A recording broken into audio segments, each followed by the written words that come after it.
बंधु, आज योग यात्रा की इस कड़ी में हम जो नवरात्रा चल रहा है इसके बारे में समझेंगे। देखिए, नवरात्रा जो है शक्ति की आराधना किया जाता है। इसका आध्यात्मिक दृष्टिकोण क्या है? आध्यात्म हमेशा जो भी पर्व त्योहार है, प्रतीक है, उसका आध्यात्मिक दृष्टिकोण अलग अलग होता है। आज हम समझेंगे कि नौ दुर्गा की आराधना जो लोग करता है वो क्या है।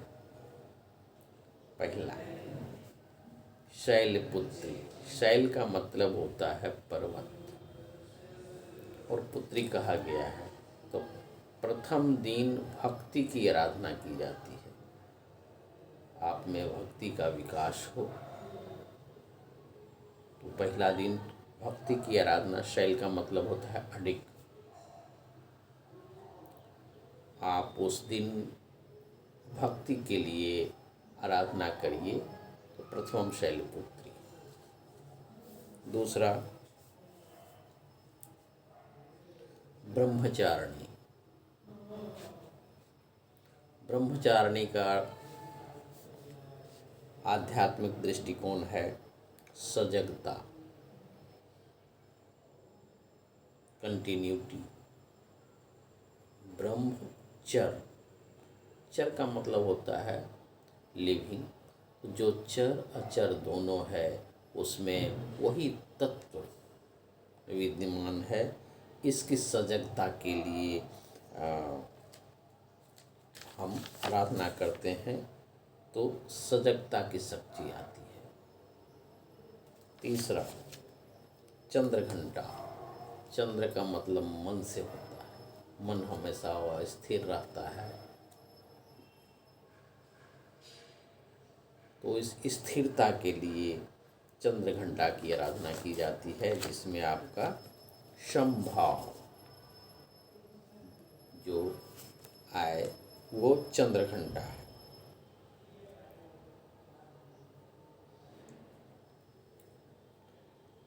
जैसे लोग कभी सुख कभी दुख आते ही रहता है, तो हमेशा समभाव के लिए आपको चंद्रघंटा की आराधना की जाती है। चौथा, कुष्मांडा। कुष्मांडा, कु का मतलब होता है छोटा और उष्म ऊर्जा, अंडा ब्रह्मांड। जो सूक्ष्म शक्ति इस ब्रह्मांड में विराजमान है उस शक्ति की आराधना की जाती है। यानी कि आपको संयम की, चौथा संयम शक्ति को कंट्रोल करने के लिए आराधना किया जाता है। पांचवा, स्कंद माता। माता जो दो रूप होता है, द्वैत, जिसमें ड्युअलिटी रहती है। हमेशा कभी सुख कभी दुख, कभी आनंद कभी कष्ट, हमेशा द्वंद्व। तो उसके लिए स्कंद माता की आराधना की जाती है, जिसमें विवेक शक्ति को उजागर किया जाता है। आपका विवेक जगता है। छठा, कात्यायनी। कात्यायनी का जो अदृश्य शक्ति है, जैसे कि बीज में वृक्ष रहता है, उस वृक्ष से फूल फल और फिर विशाल बन जाता है। तो जो कात्यायनी है ये अदृश्य शक्ति है। अदृश्य शक्ति की आराधना की जाती है जो अज्ञात है। जैसे बीज में अज्ञात होता है फल फूल, तो वैसे ही जो शक्ति है उस शक्ति में, उस शक्ति का जो फल है वो अज्ञात होता है, उसकी आराधना किया जाता है। तो इसमें श्रद्धा शक्ति को बढ़ाया जाता है, श्रद्धा शक्ति को। और सातवां, काल रात्रि। जीवन में काल का मतलब क्या होता है? काल रात्रि का मतलब अंधकार। जीवन में जितना भी कष्ट होता है, इसका ज्ञान होता है आदमी को कि जीवन सही में संघर्षशील है, कष्टमय है। उस कष्ट को दूर करने के लिए, उस अंधकार को दूर करने के लिए काल रात्रि यानी वैराग्य की भावना को, वैराग्य शक्ति को उजागर किया जाता है। वैराग्य आता है, ये आध्यात्मिक दृष्टिकोण है। काल रात्रि का रूप भयानक होता है।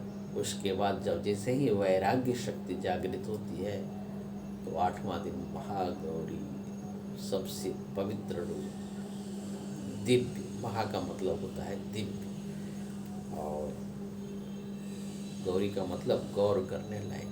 आप गौर करके देखिए कि अगर आप ऊपर से भक्ति, सजगता, संभाव, संयम, विवेक, श्रद्धा या वैराग्य आ गया तो आपके पास दिव्य शक्ति अपने आप आ जाएगी। 9वां सिद्धिदात्री।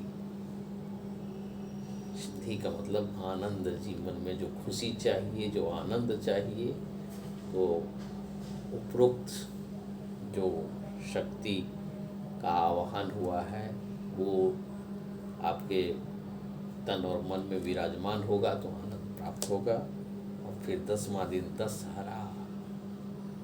दशहरा का मतलब जो आपके अंदर काम, क्रोध, मद, लोभ, मत्सर, जो 10 अवगुण है, ये सभी अवगुण समाप्त हो जाएगा और आप प्रसन्न हो जाएंगे।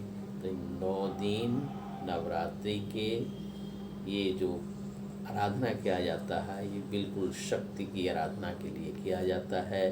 संक्षेप में अब हम समझ लें कि 9 दिन, पहला दिन भक्ति आती है, दूसरे दिन सजगता होता है, तीसरा दिन संभाव आता है, चौथा दिन संयम का विकास होता है, 5वां दिन विवेक की जागृत होती है, 6ठा दिन श्रद्धा होता है, फिर वैराग्य का उत्पन्न होता है, और 8वां साक्षी भाव, और 9वां आनंद।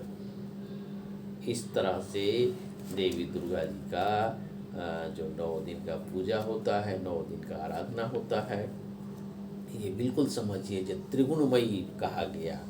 3 गुण जो होता है कि तमस, रजस और सत्व, तो 3 दिन, प्रथम 3 दिन जो भक्ति और सजगता और संभाव, ये तमोगुणी की पूजा होती है। अगला जो रजस, जो एक्टिविटी है, उसमें आपका संयम, विवेक और श्रद्धा का जागरण होता है। और जब ये तमस से आप रजस की ओर आते हैं तो फिर सतोगुणी आपका वैराग्य, साक्षी भाव और आनंद की प्राप्ति होती है। तो ये आध्यात्मिक दृष्टिकोण है नवरात्रि का, दशहरा पूजा का। यह आध्यात्मिक सूक्ष्म जानकारी आपको दी गई।